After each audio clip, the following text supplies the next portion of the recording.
Hey guys, final trailer video here. It's pretty much done. I mean, there might be a few little things I change here and there, and if I do anything major, I'll add it to the series. But I'm gonna try and put all these videos into one thing now, so that if somebody wants to watch them, they can. But I'll flip the camera around here if I can figure it out, and then we'll look at what I've done, what I'm using, how it's all working, etc.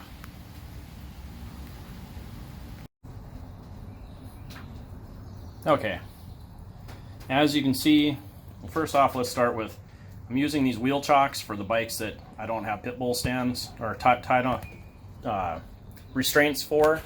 All the CBs that I own 3 Honda CBs, different sizes. None of them, pit bull doesn't make stands for or restraints for them. So, got to use these with the tank straps and my other tail tire tie downs. Here you can see I've got a little air compressor. It'll do tires and blow stuff off if you're working on certain things, whatever, but I mean, it's not going to do anything big, but plenty big for hauling motorcycles and doing little repairs.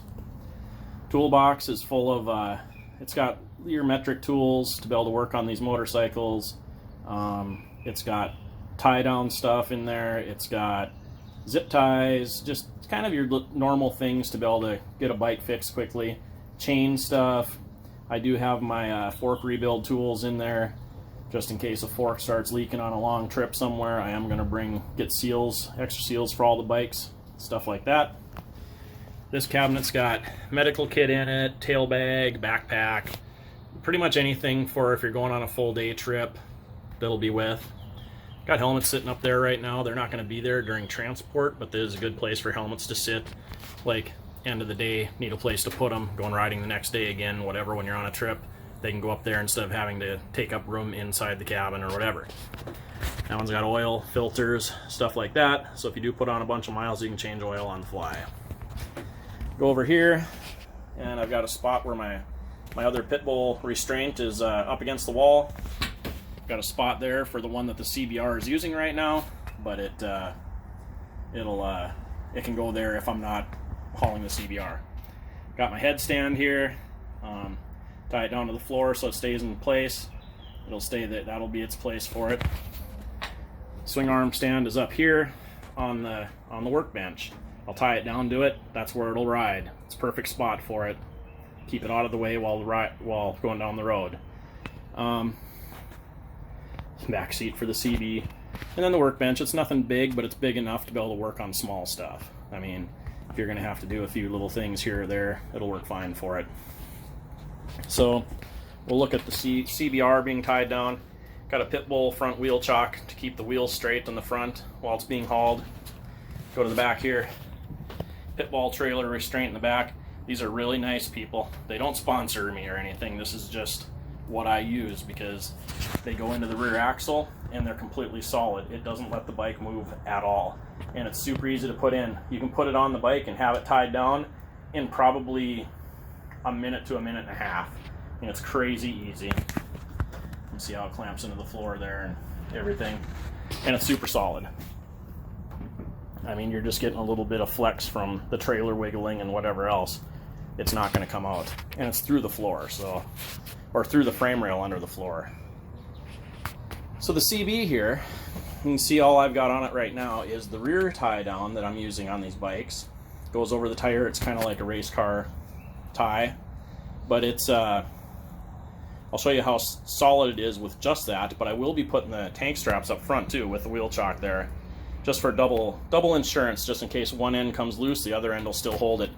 But I'll show you here, even with just the rear on there, there's not much play. That's just like flexing the bike basically. So, and it allows the suspension to still work, so the bike will float down the road along with the trailer suspension. There won't be much bouncing at all. But like I said, the tank straps will go in the front, just like I've got on Ashley's bike here. Now you see she's in the wheel chock, and then you've got the tank straps.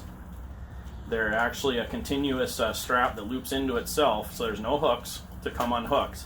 So once they're tight, they generally are not going to come loose unless they strip out. So very solid, very good way to tie bikes down if you can't get a pit bull stand for them. And then, like I said, I'll put this on I'll walk around so I can get a better picture of this. But I'll put that on the back of her bike too, and it'll just be double insurance just in case something does fail, because you never know. So I've shown the lights before. They're just little LED lights. They actually light the trailer up pretty good. Got them mounted every beam basically, and they're remote controlled, so you can shut them off with the remote. You don't have to walk through the whole trailer. These here are not remote controlled, but they're for the workbench up here. I've got them mounted all over, and it lights up this front of the trailer really well. Obviously the walls look good with the with everything on it. Now I haven't made any riding videos this week because, as you can see, it's pretty much been raining all week, and even though I have gone on some rides and been in the rain, I don't want to take the camera equipment out there. You can see back here, I did finally paint the ramp. I just used deck paint that has some texture to it.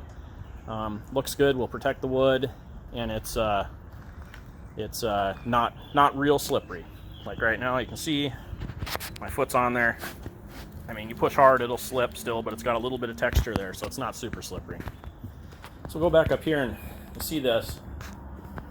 It's the wheel tie down.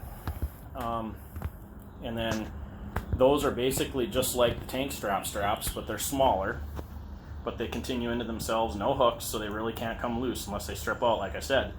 So those with the tank straps on the front, and your bike's not gonna fall over in the trailer. So that's pretty much it for the trailer. Like I said, I'm not gonna do a lot more to it. It's just kind of the way it's gonna be. So hope you guys enjoy it. So you can see I put tie downs in there. So I've actually hauled side by side in here already. I mean, I can haul pretty much anything I want in here. And I've got room for 4 bikes easy. I could get 5, 6 bikes in here if I wanted to really cram it, but I'm not going to do that. Probably bring my little electric bike with, and that'll be that. It's starting to rain here again, so with that, I'm going to let you guys go, and we'll talk to you later. Adopt, don't shop. Catch you on the flip side.